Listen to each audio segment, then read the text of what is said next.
Assalomu alaykum hammaga. Demak, bizni YouTubedan kuzatayotgan, ingliz tilini o'rganishni xohlayotgan, inglisga qiziqayotgan barcha o'rganuvchilar, do'stlar. Xo'p, demak, ushbu video aynan sentence formation haqida bo'ladi. Ya'ni siz agar ingliz tilida gap tuzishga qiynalayotgan bo'lsangiz, aynan mana shu video sizga yordam berishiga umid qilamiz. Demak, bu videoda men sizga ingliz tilida o'zi gap tuzishda qanaqa ketma-ketlikka ahamiyat berish kerakligini o'rgatib ketaman qisqacha, iloji boricha osonroq va qiziqarliroq qilib. Okay, right. Demak, biz bu darsni boshlashimizdan oldin sizdan bitta narsa, ushbu videoga like hamda komment yozishni unutmang va demak, obuna bo'lib qo'ysangiz, yangi videolar ham sizga aynan recommendationda ham notification ham chiqib turadi. Okay, xo'p do'stlar, demak boshladik. Sentence formation, gap tuzilishi.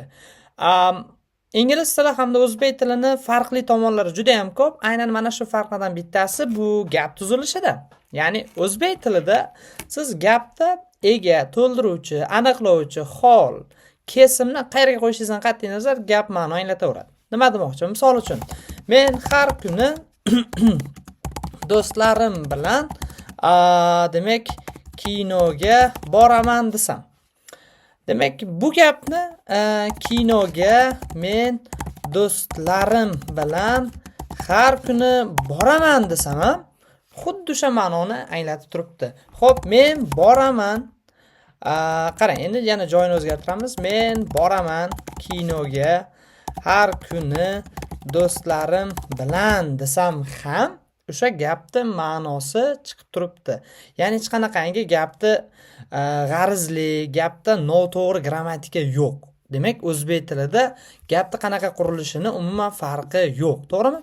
Lekin ingliz tilida unaqa emas. Ingliz tilida bu narsa strictly qo'yilgan. Ya'ni gap tuzilishi ingliz tilida oldindan belgilab qo'yilgan. Siz nimani birinchi ishlatishingiz kerak, undan keyin nima, keyin nima.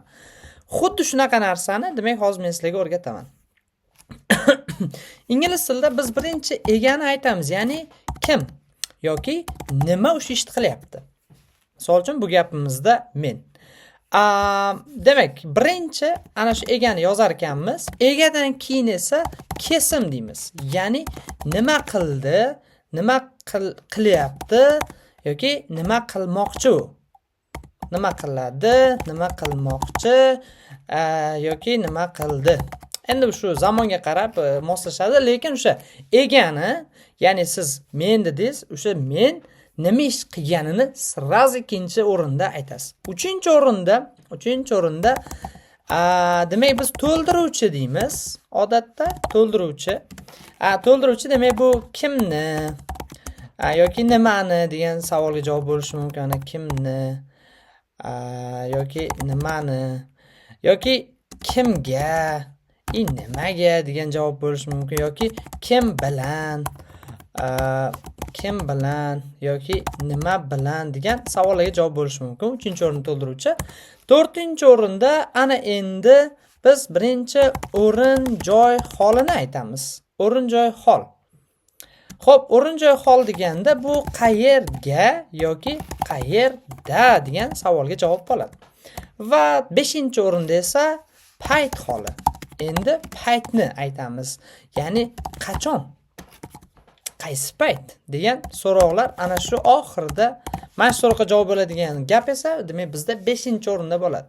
Demak, esingizdan chiqarmanglar, ingliz tilida doim biz birinchi egani kim nima ish qildi, ikkinchi kesim nima qildi u yoki nima qildi, nima qilmoqchi, nima qiladi. 3-o'rinda kim bilan yoki nima bilan. 5-o'rinda esa 4-o'rinda o'rin joy holi, 5-o'rinda payt holini aytar ekanmiz. Xo'p, endi boyagi gap. Gapda sizlar bilan ingliz tilida tuzamiz. Demak, birinchi o'zbekchasini tuzib olaylik. Demak, men kinoga boraman. Kim bilan? Do'stlarim bilan. Va kim bizda joy yo'q. O'shaning uchun qachon degan savolga javob beramiz. Har kuni. Xo'p, bu yoqda kinoga boraman ahamiyat beringlar. Bu bitta so'z sifatida qaraymiz bunga. Tipa nima deydi?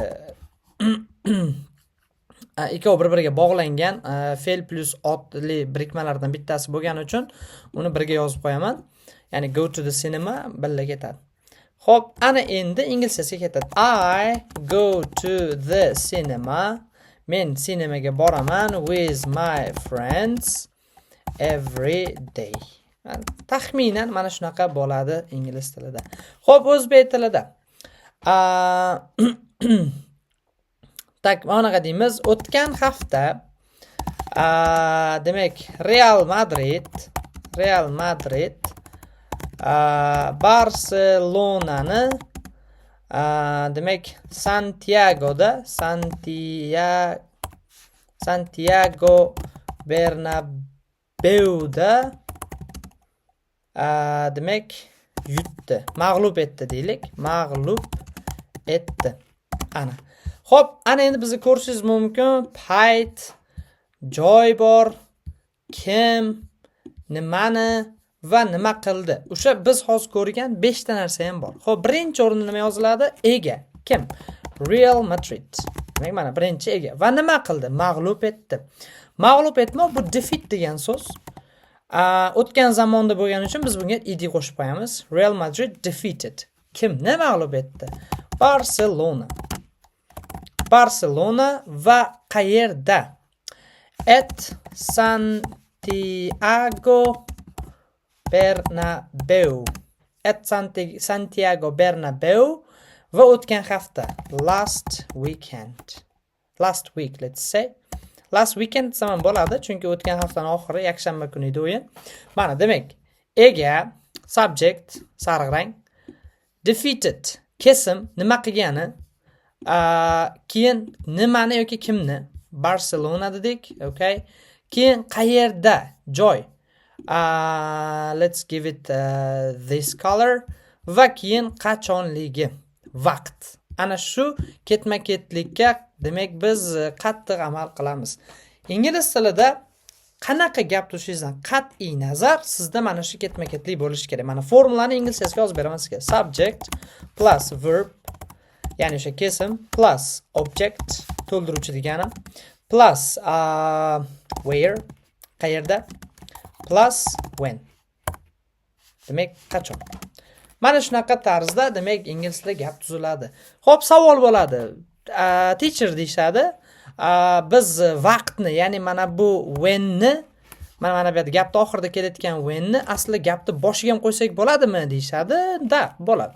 Mana bunaqa tarzda ham gap tuzsa bo'ladi. Birinchi vaqtni aytib turib, keyin subject, уже verb, keyin object, mana va keyin where'da aytsa ham bo'ladi. Mana shunaqa tarzda ham yozilishi mumkin. Qarang, ahamiyat bering. Men whenni gapni boshiga olib chiqib oldim.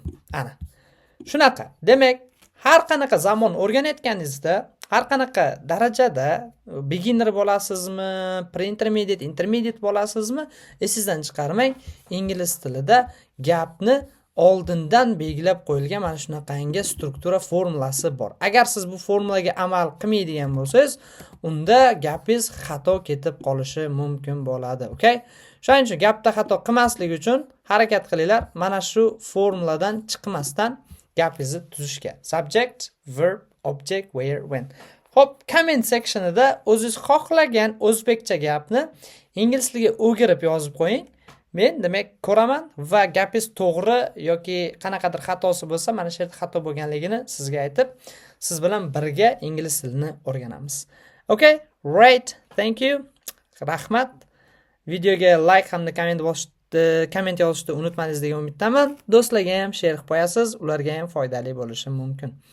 Okay, yozib qo'yinglar, yana qanaqa tema sizlarga qiziq, qanaqa grammatikani shunaqa oson qilib tushuntirib berishim kerak sizlarga. Kommentni kutib olaman. Fikringlar albatta inobatga olinadi.